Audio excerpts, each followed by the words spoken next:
Sebagaimana dikatakan oleh Aisyah radhiyallahu taala anha bahwa Rasul sallallahu alaihi wasallam begitu memperhatikan terhadap hilal bulan Sya'ban.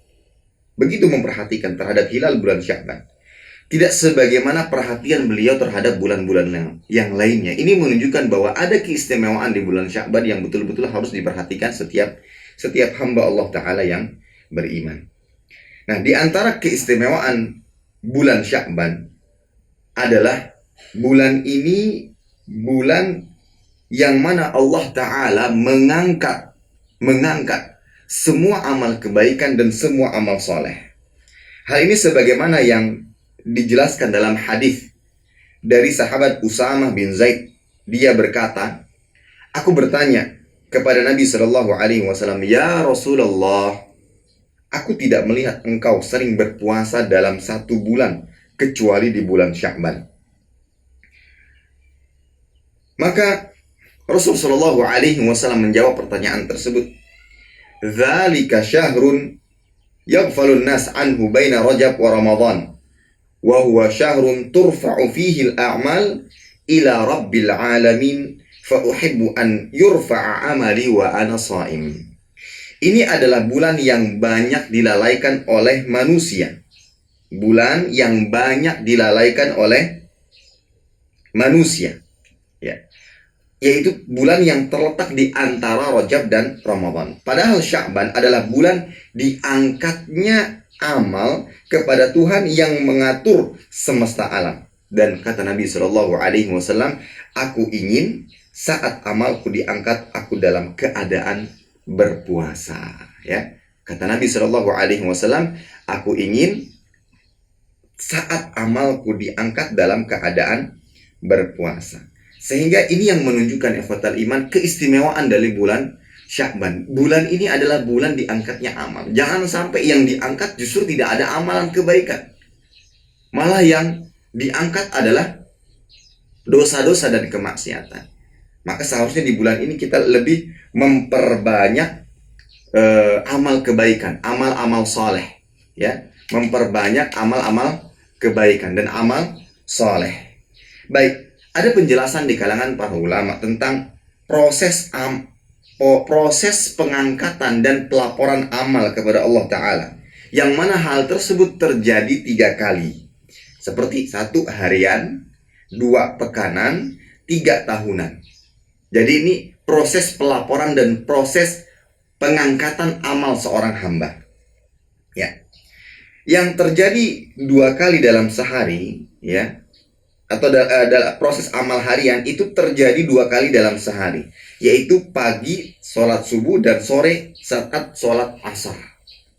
Pada sholat subuh di situ terjadi pengangkatan amal. Begitu pula tatkala sholat asar. Hal ini berdasarkan hadis dari sahabat Abu Hurairah radhiyallahu anhu. Nabi Shallallahu Alaihi Wasallam bersabda, yata'aqabuna fikum malaikatun bil-lail wa malaikatun bin-nahar wa yajtami'una fi salatil fajr wa salatil asr thumma ya'rujul ladhina batu fikum fayas'aluhum rabbuhum wa hum a'lamu bihim wa huwa a'lamu bihim kaifa taraktu ibadi fayaqulun taraknahum kaifa taraktum ibadi fayaqulun taraknahum wa hum yusallun wa atainahum wa hum yusallun. Para malaikat di malam dan di siang hari silih berganti mengawasi kalian, dan mereka berkumpul pada saat salat subuh dan salat asar. Kemudian para malaikat yang mengawasi kalian semalam suntuk naik ke langit. Allah menanyakan kepada mereka, padahal dia lebih mengetahui dari mereka, dalam keadaan apakah kalian tinggalkan hamba-hambaku? Maka mereka menjawab, kami meninggalkan mereka dalam keadaan sholat. Nah, di sini ada pelaporan dalam 1 hari 2 kali. Yang pertama sholat subuh, yang kedua adalah sholat asar. Adapun pelaporan pada saat atau per pekan, maka ini terjadi pada setiap hari Senin dan Kamis, ya, pada hari Senin dan Kamis, sebagaimana disebutkan dalam sebuah hadis dari sahabat Abu Hurairah radhiyallahu taala anhu, yang mana beliau mengabarkan, aku pernah mendengar Nabi Shallallahu Alaihi Wasallam bersabda, inna a'mala bani Adam tu'radu kulla khamisin lailatal jum'ah fala yaqbalu amala qati'i rahim. Amalan-amalan manusia dilaporkan kepada Allah setiap hari Kamis malam Jumat. Orang yang memutus tali silaturahmi, amalannya tidak akan diterima. Hadis dikeluarkan oleh Imam Bukhari dan Muslim. Dalam riwayat At-Tirmidzi dijelaskan, tu'radul a'malu yaumal itsnain wal khamis fa uhibbu ay yu'rada amali wa ana sha'im. Kata Nabi sallallahu alaihi wasallam, amalan manusia dilaporkan kepada Allah pada hari Senin dan Kamis, dan aku suka saat amalku dilaporkan kondisi sedang berpuasa. Maka dua hadis ini menunjukkan bahwa ada pelaporan amal per pekan, yaitu pada hari Senin dan Kamis. Kemudian yang ketiga, ya ikhwatal iman yang berkat Allah Subhanahu wa taala, pelaporan tahunan. Nah, pelaporan tahunan ini pada bulan Sya'ban sebagaimana hadis yang sudah kita sampaikan di atas. Baik. Ikhwatal iman yang berkat Allah Subhanahu wa taala, apa saja amalan-amalan yang ada di bulan Sya'ban? Ya. Kalau kita lihat yang sering kali dilakukan oleh masyarakat, hal ini menunjukkan bahwa amalan di bulan Sya'ban itu banyak. Sering kali kita lihat di tengah-tengah masyarakat kita tatkala bulan Sya'ban tiba, maka banyak amalan-amalan yang bisa kita ketahui. Baik. Hal ini bisa dikatakan sangatlah wajar. Kaum muslimin bersemangat untuk beramal di bulan Sya'ban. Kenapa? Seperti yang kita katakan tadi. Bulan Sya'ban adalah bulan untuk mempersiapkan diri bertemu dengan bulan suci Ramadan. Maka sangat wajar kaum muslimin seluruhnya bersemangat, menggebu-gebu, membara untuk memperbanyak amalan dalam rangka mempersiapkan diri. Ya, dalam rangka mempersiapkan diri bertemu dengan bulan Ramadan.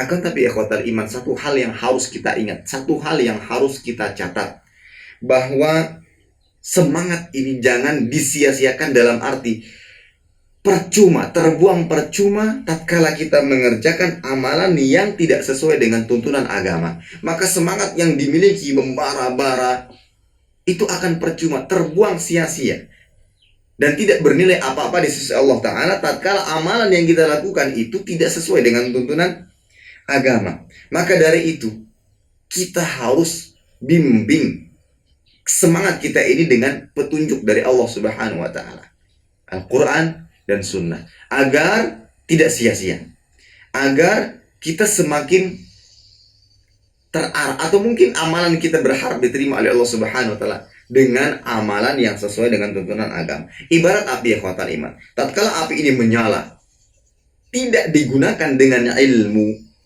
dengan kejahilan, dengan hawa nafsu, apa yang terjadi? Seperti berita-berita yang sering kita dengar, atau sebagian kaum muslimin mengalaminya, terjadi kebakaran hutan, kebakaran lahan. Karena sebagian orang, karena kejahilannya, menganggap daripada repot-repot bayar orang untuk merapikan atau menghabisi rumputan yang ada, ya sudah dibakar aja, lebih mudah. Kejahilan yang akhirnya merugikan orang lain. Namun tatkala api ini bisa digunakan dengan ilmu, maka dia menjadi sesuatu yang bermanfaat. Maka sama halnya, kita memiliki semangat yang membara, namun tatkala tidak dibimbing dengan agama, dengan ilmu agama, maka pada akhirnya apa? Akan sia-sia, yang pada akhirnya amalan ibadahnya tidak diterima oleh Allah Ta'ala. Karena apa? Karena dia mengamalkan tidak sesuai dengan tuntunan agama. Ya. Dan Umar bin Abdul Aziz pernah mengatakan, dan ini perkataan yang sering kali kita ulang, man abadallaha bighairi ilmin kana ma yufsid akthar mimma yuslih. Barang siapa yang beribadah kepada Allah tanpa dilandasi dengan ilmu, maka dia akan membuat banyak kerusakan daripada mendatangkan kebaikan. Dan kerusakan terbesar, musibah terbesar di muka bumi ini adalah musibah pada agama. Tatkala manusia menganggap dirinya telah banyak beramal soleh, sementara tidak satu pun yang diterima. Karena apa? Karena yang dia lakukan tidak sesuai dengan tuntunan agama. Allah Ta'ala berfirman dalam surat Al-Kahfi ayat 103, 104, Qul hal nunabbi'ukum bil akhsarina a'mala alladzina dhalla sa'yuhum fil hayatid dunya wa hum yahsabuna annahum yuhsinuna sun'a. Katakanlah, apakah akan kami beritahukan kepadamu tentang orang-orang yang paling merugi perbuatannya. Siapa mereka? Yaitu orang-orang yang telah sia-sia perbuatannya dalam kehidupan dunia ini, sedangkan mereka menyangka bahwa mereka berbuat sebaik-baiknya. Dan ini adalah kerusakan. Bayangkan ya ikhwatal iman, satu kampung, satu kota melakukan hal yang sangat rusak, yang pada akhirnya tidak lagi ditemukan kemurnian agama Islam. Disebabkan karena apa? Karena mereka beramal tidak dilandasi dengan ilmu. Ya, amal ibadah perlu diingat, selalu diingat, dikoreksi, selalu mengevaluasi diri. Amal ibadah hanya diterima dengan dua syarat, ikhlas dan mutaba'ah. Apakah dua syarat ini terpenuhi ataukah tidak? Kita seringkali mendengar nasihat, wejangan dari beberapa asatidzah tentang ingat dua syarat diterima ibadah, ikhlas, mutaba'ah, ikhlas. Sekarang tugas kita apa? Evaluasi diri, introspeksi diri. Apakah betul-betul amalan kita sudah memenuhi dua syarat di atas? Sebelum kita sholat misalkan, mengangkat takbir kita, perhatikan baik-baik. Apakah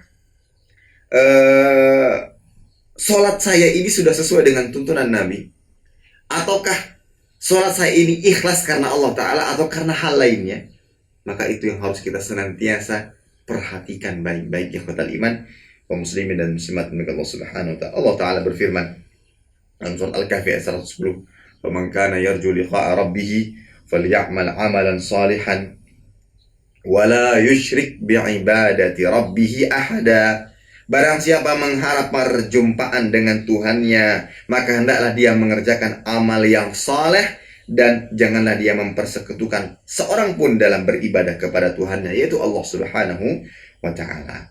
Baik, beramal yang saleh dan tidak boleh menyekutukan Allah dalam ibadah. Imam Ibnu Katsir mengatakan inilah dua landasan amal diterima, yaitu yang pertama amal yang tidak boleh syirik, berarti ikhlas. Dalam ibadah harus ikhlas. Dan amal soleh adalah amalan apa? Amalan yang sesuai dengan tuntunan Nabi Muhammad SAW. Baik, sekali lagi sebelum kita membicarakan tentang amalan-amalan di bulan Sya'ban, maka perhatikan semangat yang dimiliki oleh setiap kaum muslimin, atau semangat yang Anda miliki, yang kita miliki saat ini. Perhatikan, jangan sampai itu terbuang sia-sia. Lebih baik tatkala semangat tersebut kita manfaatkan untuk satu amalan sederhana namun jelas tuntunannya, karena dia akan membuahkan pahala biidznillah ta'ala. Tapi kalau semangat kita bawa kepada amalan-amalan yang mungkin terlihat wah banyak, tapi tidak sesuai dengan tuntunan, maka tetap dia sia-sia, tidak bernilai apa-apa di sisi Allah Subhanahu wa ta'ala. Baik, amalan apa saja yang ada di bulan Sya'ban? Maka yang pertama kita sampaikan amalan yang memiliki dalil khusus, ya, yang mana Nabi Shallallahu Alaihi Wasallam pernah mengerjakannya secara khusus berdasarkan dalil khusus.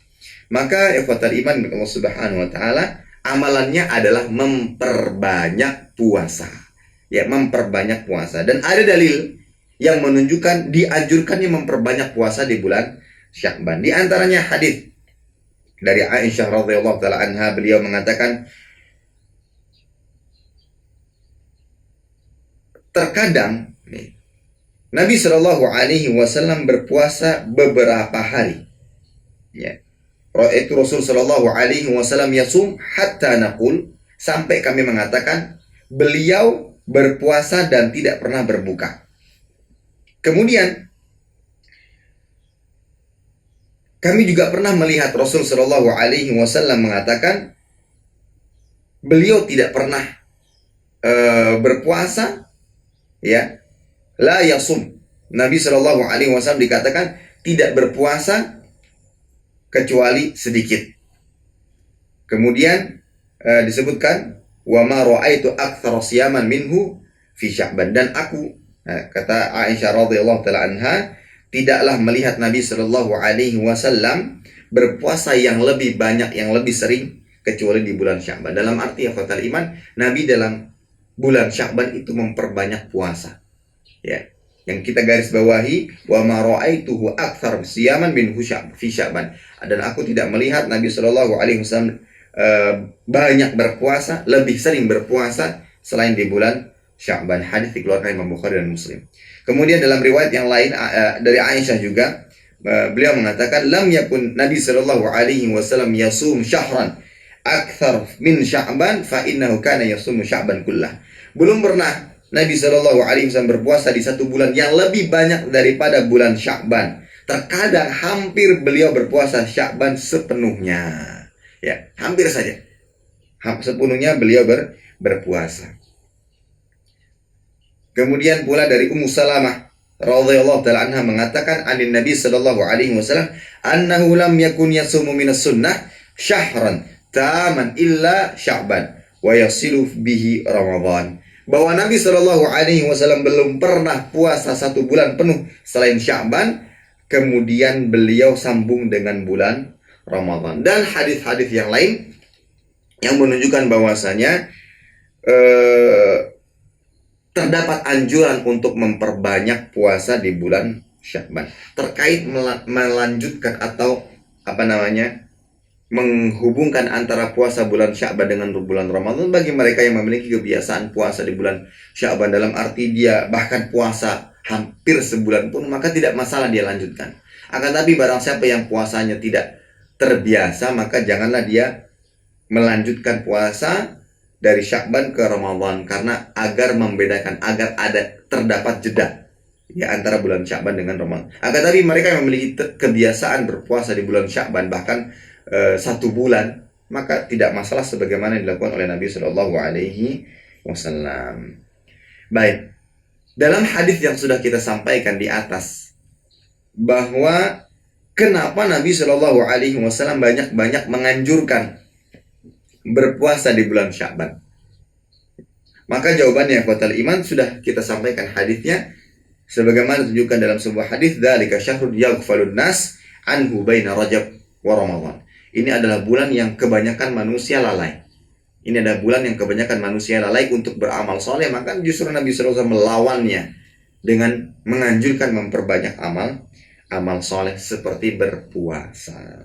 Adapun yang lainnya, yang kedua adalah amalan ibadah secara umum, tidak adalah khusus, maka kita juga dianjurkan memperbanyak atau melatih diri dengan amalan tersebut, seperti sholat malam, baca Quran, dan sedekah, dan lain sebagainya. Baik, bagaimana dengan nisfu Sya'ban? Ya, dengan amalan di nisfu Sya'ban atau malam nisfu Sya'ban. Baik, dalam hal ini ya kuatal iman dari Allah Subhanahu wa Ta'ala, tidak kita pungkiri terdapat perselisihan di kalangan ahli ilmu. Ya, para ulama berbeda pendapat tentang hal ini. Tentang apakah memang ada keutamaan nisfu Sya'ban atau malam nisfu Sya'ban. Maka dalam hal ini ikhwatal iman ada dua pendapat yang bisa kita sampaikan. Yang pertama, tidak ada keutamaan. Ini pendapat pertama mengatakan tidak ada keutamaan khusus ya untuk malam nisfu Sya'ban. Statusnya sama dengan malam-malam biasa lainnya. Sementara dan mereka mengatakan hadis-hadis yang menyatakan tentang keutamaan bulan Sya'ban itu hadis-hadis yang lemah. Makanya dikatakan oleh Ibnu Dihyah, beliau mengatakan lam yasih fi lailati nisfi min Sya'ban syai'un wala nataqa bis shalah fiha dhu sidqin min ar-ruwat wa ma ahdathahu illa mutala'ib bis syari'ah al-muhammadiyah raghibun fi zail majusiyah. Beliau mengatakan ini dengan keras dan tegas. Tidak ada suatu riwayat pun yang sahih tentang malam nisfu Sya'ban, dan para perawi yang jujur tidak menyampaikan adanya sholat khusus di malam ini. Sementara yang terjadi di masyarakat berasal dari mereka yang suka mempermainkan syariat Muhammad yang masih mencintai kebiasaan orang Majusi. Beliau tegas sekali menyampaikannya. Kemudian Syekh bin Baz juga mengingkari adanya keutamaan-keutamaan dan mengatakan bahwasanya hadis-hadis yang menunjukkan akan adanya keutamaan di bulan keutamaan di malam nisfu Sya'ban itu adalah hadis-hadis yang lemah. Di antara hadis-hadis tersebut adalah kita akan bacakan hadisnya. Idza kanat lailatu min Sya'ban faqumu lailaha wa sumu naharaha fa innallaha yanzilu fiha li ghurubi syams ila sama'id dunya fayaqul ala min mustaghfirin li fa'aghfira lahu ala mustarziqun fa'arzuquhu ala mubtalan fa'u'afiyahu ala kadza hatta yatlu al-fajr.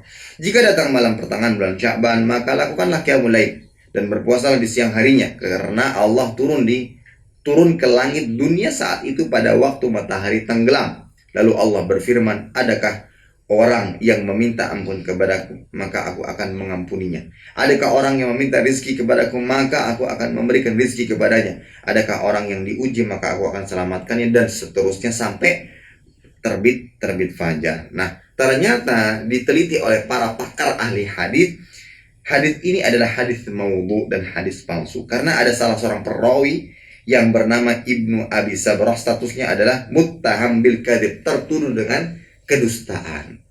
Maka tentunya sebagai seorang muslim yang berusaha berpegang dengan Al-Quran dan sunnah yang sahihah, maka dia tidak mengamalkan hadis di atas. Begitu pula dalam hadis yang lain. Nah, hadis ini juga lemah. Dari Aisyah, diriwayatkan dari Aisyah, yang mana beliau menuturkan, faqadat Nabi sallallahu alaihi wasallam fa kharajtu fa idza huwa bil baqi. Faqadtu, kata Aisyah, faqadtu Nabi sallallahu alaihi wasallam fa kharajtu fa idza huwa bil baqi rafi'an ra'sahu ila sama. Faqala akunti takhafina ay yuhifallahu alayki wa rasulah. Ya. Kata Aisyah, aku pernah kehilangan Nabi Shallallahu Alaihi Wasallam. Kemudian aku keluar.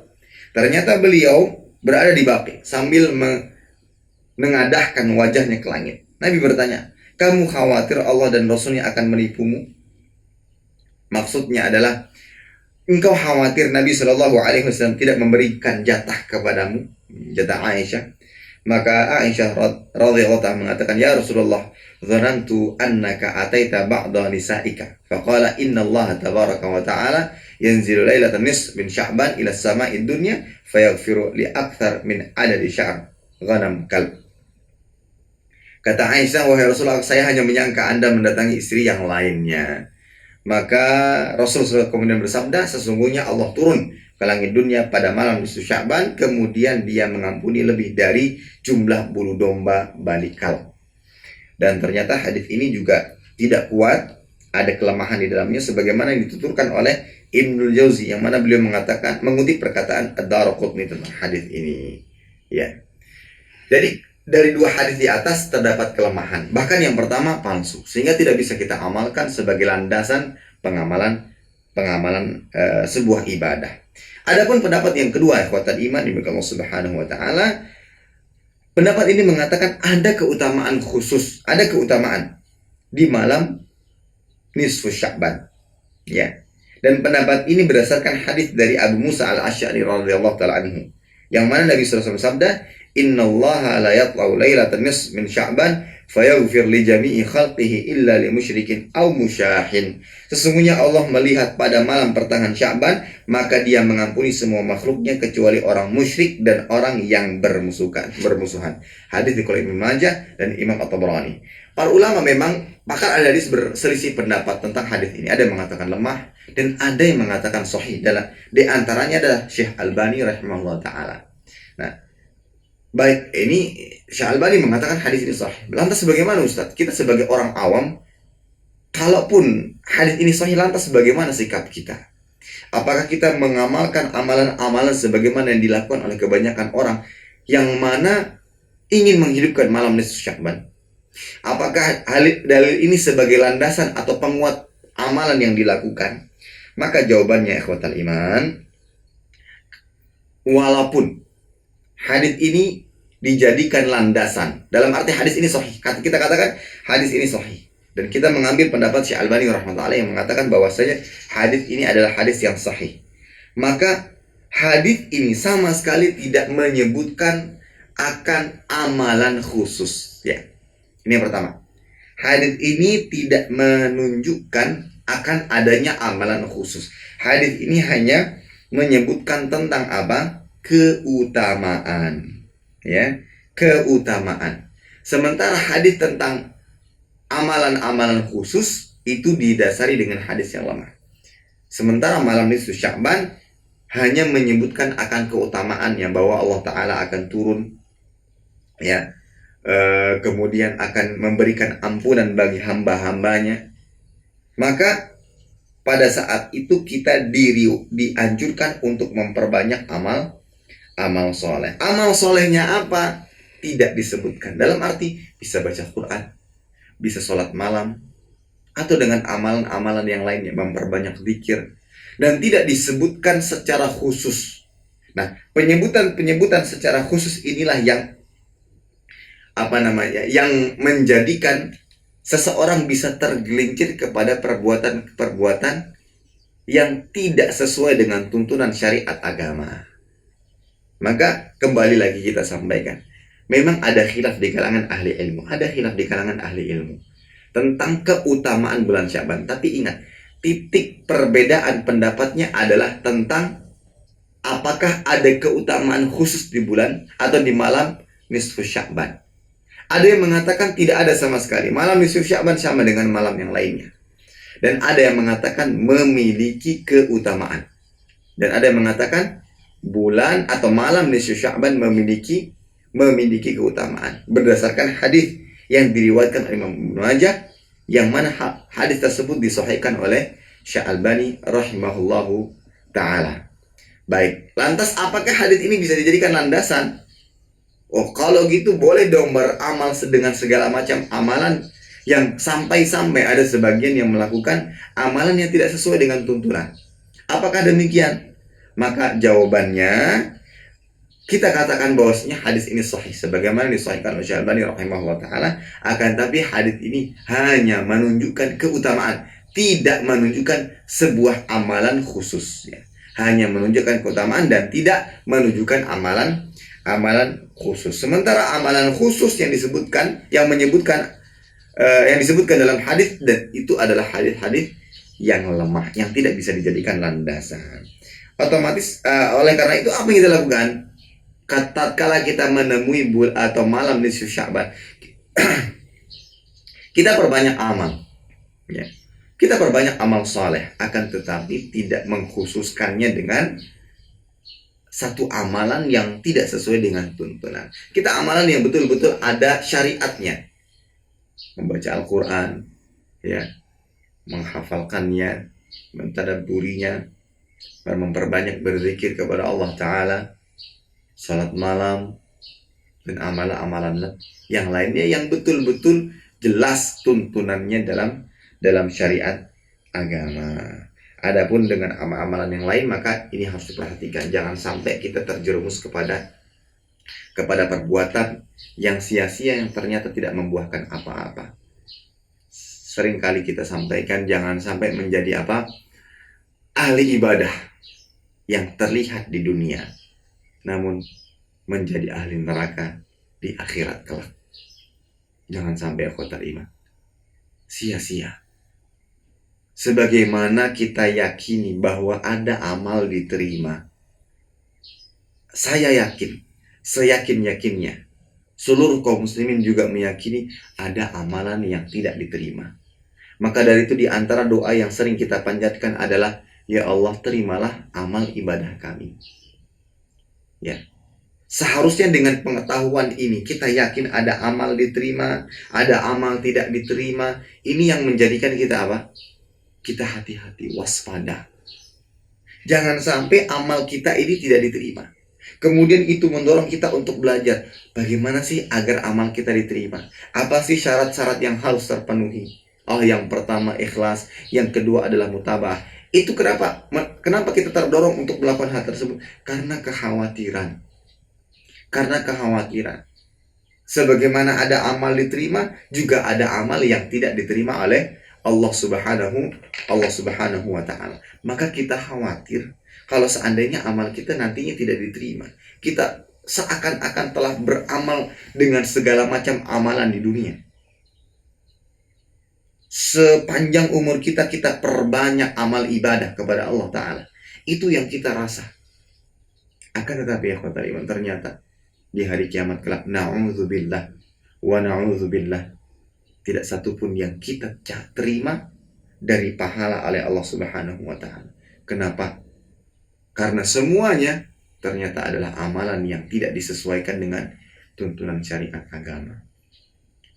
Maka ada salah satu doa yang sering kali dipanjatkan oleh Nabi Shallallahu Alaihi Wasallam, yang mudah-mudahan dengan itu Allah Ta'ala memberikan bimbingan dan taufik kepada kita agar senantiasa mendapatkan petunjuk untuk beribadah sesuai dengan petunjuk tersebut. Doa ini pendek, sangat mudah untuk dihafal, maka janganlah kita abaikan di setiap waktu kita berdoa. Yaitu doanya adalah Allahumma inna nas'alukal huda wat tuqa wal afafa wal ghina. Allahumma inna nas'alukal huda wat tuqa wal afafa wal ghina. Kata Nabi Shallallahu Alaihi Wasallam, ya Allah, aku memohon kepadamu petunjuk, ketakwaan, keterjagaan, dan kekayaan. Apa yang dimaksud dengan permintaan-permintaan ini? Yang pertama, al-huda yang dimaksud di sini adalah petunjuk yang sempurna dari Allah Ta'ala untuk menjalani jalan yang lurus, yang mana tentunya itu adalah bersumber dari Al-Quran dan Sunnah. Tetapi ada sebagian orang yang sudah sangat dekat dengan Al-Quran, sudah sangat dekat dengan Sunnah, tetapi apa? Dia tidak mendapatkan petunjuk yang benar, karena dia memahami Al-Quran dan Sunnah tidak sesuai dengan pemahaman yang benar. Maka dari itu kita minta petunjuk yang bersumber dari Al-Quran dan Sunnah, agar bisa meniti jalan yang benar sesuai dengan apa yang dijalani oleh Rasul Shallallahu Alaihi Wasallam dan siapapun yang mengikutinya. Yang pertama, al-huda. Yang kedua, at-tuqa, ketakwaan. Ketakwaan yaitu ketakwaan yang menyeluruh dalam semua hal, yaitu menjalankan perintah dan menjauhi segala larangan. Kemudian yang ketiga, al-afaf, keterjagaan dalam melakukan hal-hal yang dilarang oleh agama, yang berbau keharaman, yang tidak halal, dan semisalnya. Kemudian yang keempat, al-ghina, yaitu kekayaan hati, merasa cukup. Ya, tidak merasa bergantung kepada manusia, tapi selalu bergantung kepada Allah Ta'ala. Ini doa yang sudah sepatutnya senantiasa kita panjatkan kepada Allah Ta'ala. Minta petunjuk, ketakwaan, afaf, dan al-ghina.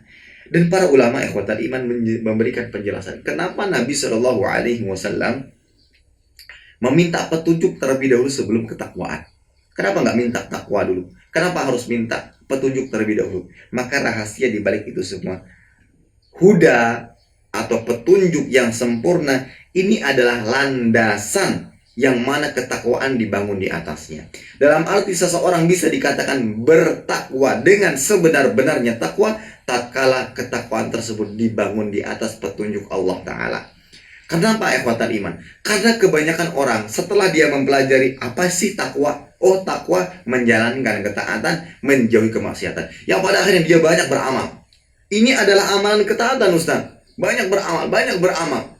Dan dia merasa dirinya telah bertakwa kepada Allah Ta'ala karena menjalankan ketaatan tersebut. Maksiat dia tinggalkan. Ketaatan dia selalu biasa kerjakan. Terus dia kerjakan. Ya. Tetapi ternyata ketaatan tersebut tidak berdasarkan petunjuk dari Allah Ta'ala, maka pada dasarnya itu bukan ketakwaan. Bahkan dia justru mengerjakan sesuatu yang diharamkan oleh Allah Ta'ala, mengerjakan amalan yang tidak sesuai dengan tuntunan. Maka itu penting sekali kita meminta yang pertama. Kenapa petunjuk? Petunjuk terlebih dahulu yang kita minta kepada Allah Subhanahu, yang diminta oleh Nabi Sallallahu Alaihi Wasallam kepada Allah Ta'ala sebelum takwa, sebelum yang lainnya. Karena takwa baru bisa dikatakan takwa tatkala dibangun di atas landasan petunjuk Allah Subhanahu wa Ta'ala. Ini saya sampaikan kan sangat penting sekali. Ini adalah bulan yang membakar semangat hamba-hamba Allah untuk banyak beramal. Maka jangan sampai kita beramal landasannya adalah kejahilan, bukan berdasarkan ilmu. Maka perbanyak petunjuk, minta petunjuk dari Allah Subhanahu wa Ta'ala, ilmu yang benar sesuai dengan tuntunan syariat Islam, agar takwa ini bisa dibangun di atasnya dengan benar. Baru al-afaf, kita minta agar terjaga dari segala macam kemaksiatan. Tatkala ketiga permintaan terpenuhi, yang dari mana hal tersebut berkaitan dengan agama, baru al-ghina. Al-ghina ini berkaitan dengan dunia. Kita bolehlah meminta sesuatu dari dunia. Namun ikhwatal iman, Jangan sampai hal tersebut kita gantungkan kepada manusia. Tetap kita minta kepada Allah Subhanahu wa taala, dan al-ghina ini merasa cukup dengan apa yang Allah berikan. Cukup, bersyukur. Apa yang Allah berikan saat ini kita bersyukur. Ya, kita nikmati apa yang kita dapatkan saat ini. Nah, itulah yang kita harapkan. Ya. Ini ikhwatal iman Allah Subhanahu wa taala yang seharusnya senantiasa diperhatikan oleh setiap hamba. Maka dari itu, para ulama seperti Talq bin Habib mengatakan, apa sih yang dimaksud dengan takwa? Takwa adalah al-amal bi ta'atillah ala nurim minallah raja thawabillah, wa tarki ma'asillah ala nurim minallah makhafata adzabillah. Takwa adalah mengamalkan ketaatan kepada Allah dengan cahaya Allah, yaitu dalil, mengharapkan ampunan Allah. Kemudian meninggalkan maksiat dengan cahaya dari Allah, yaitu petunjuk dan takut terhadap azab Allah. Perhatikan, mengamalkan amalan berdasarkan petunjuk, meninggalkan kemaksiatan juga berdasarkan petunjuk. Hal ini menunjukkan bahwasanya kalau seandainya kita ingin betul-betul menjadi hamba yang taqi, yang muttaqi, yang bertakwa kepada Allah Ta'ala dengan sebenar-benarnya takwa, adalah dengan mengamalkan perintah berdasarkan petunjuk Allah, meninggalkan kemaksiatan juga berdasarkan petunjuk dari Allah Subhanahu wa taala. Ya. Jangan atas dasar dorongan hawa nafsu, atau jangan hanya sekedar mengikuti kebanyakan orang yang mengerjakannya kemudian kita ikut-ikutan. Ya. Walaupun kita tidak bisa menghafal dalil-dalil, paling tidak kita pernah membacanya, mendengarkannya. Oh, ternyata kenapa kita mengamalkan ini? Inilah dalilnya.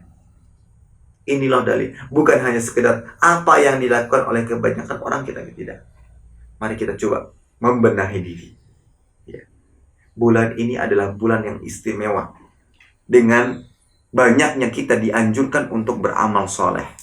Maka jangan sampai keistimewaan bulan ini, atau mungkin nanti di bulan Ramadan, kita coreng, kita cacati dengan berbagai macam amalan yang tidak sesuai dengan tuntunan. Jangan sampai. Jangan sampai. Ya. Kesempatan yang Allah Jalla wa'ala berikan kepada kita, yang mungkin tidak didapati oleh sebagian kaum muslimin, jangan sampai disia-siakan. Kita harus betul-betul memperbanyak dan mempersiapkan diri untuk beramal soleh. Dengan apa? Dengan landasan ilmu. Dengan landasan ilmu. Maka insya Allah ta'ala di pertemuan berikutnya, di setiap hari Rabu, kita akan membahas terkait dengan hadis-hadis seputar puasa. Hadis-hadis seputar puasa. Insya Allah ta'ala. Mudah-mudahan ini sebagai bekal bagi kita agar nanti di bulan Ramadan kita bisa melandasi amal ibadah kita berdasarkan tuntunan syariat agama. Puasa kita betul-betul mudah-mudahan diterima. Dengan apa? Dengan landasan ilmu. Ikhwatul iman, amal yang sudah sesuai dengan tuntunan syariat saja belum ada kepastian diterima oleh Allah Ta'ala.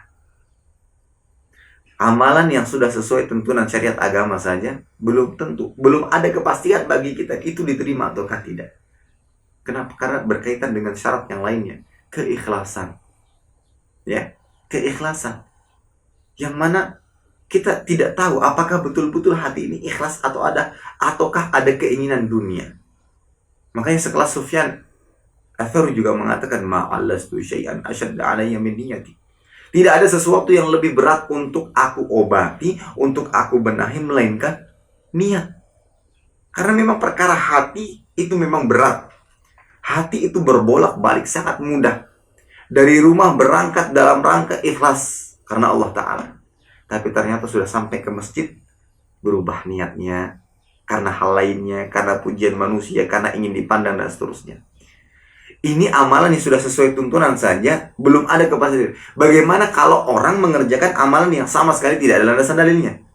Yang mana Nabi mengatakan, man ahdatsa fi amrina hadza ma laisa minhu fa huwa radd. Barang siapa yang membuat perkara baru dalam agama kami tidak atau bukan dari syariat kami, maka dia akan tertolak. Man amila amalan laisa alaihi amruna fa huwa radd. Barang siapa mengerjakan sebuah amalan yang bukan dari kami, perkara kami itu syariat Islam, tuntunan Islam, fa huwa radd, maka tertolak. Bagaimana dengan amalan yang sama sekali telah diancam oleh Nabi SAW akan tertolak? Maka seharusnya orang yang belajar, orang yang menimba ilmu agama memperhatikan akan hal ini. Mudah-mudahan kajian kali ini mendorong kita untuk lebih banyak membekali diri dengan ilmu. Bulan Sya'ban adalah bulan penuh keistimewaan. Bulan penuh ketersediaan pahala yang Allah janjikan. Bulan Sya'ban. Agar kita memperbanyak amal soleh untuk mempersiapkan diri untuk bertemu dengan bulan yang suci. Maka dari itu, ikhwatal iman, bekali diri dengan ilmu, benahi hati dengan keikhlasan kepada Allah Ta'ala. Mudah-mudahan ini yang akan senantiasa menjadi pendorong kita untuk semangat dalam beramal ibadah. Latih diri sebanyak mungkin dengan memperbanyak amal soleh di bulan Sya'ban. Mudah-mudahan kelak tatkala kita bertemu dengan bulan Ramadan, Allahumma amin, kita hanya tinggal memetik dan menikmati buah kebaikan yang bisa kita dapatkan di bulan Ramadan. Seseorang tatkala membaca Al-Quran, karena mungkin sudah terbiasa, dia akan merasa menikmatinya. Seseorang yang sudah terbiasa puasa-puasa di bulan Sya'ban, dia akan terbiasa, bahkan dia akan menikmati tatkala dia berpuasa di bulan Ramadan. Bukan berat lagi. Seseorang yang terbiasa sholat malam, dia akan menikmati sholat malam di bulan Ramadan. Itu semua dalam rangka menyambut bulan Ramadan, dalam rangka mengharapkan pahala yang sebanyak-banyaknya dari Allah Subhanahu wa Ta'ala. Mungkin ini kiranya yang bisa saya sampaikan, mudah-mudahan bermanfaat. Kurang lebihnya saya mohon maaf sebesar-besarnya. Kita tutup dengan doa kafatul majelis. Subhanakallahumma bihamdika asyhadu an la ilaha illa anta astaghfiruka wa atubu ilaik. Assalamualaikum warahmatullahi wabarakatuh.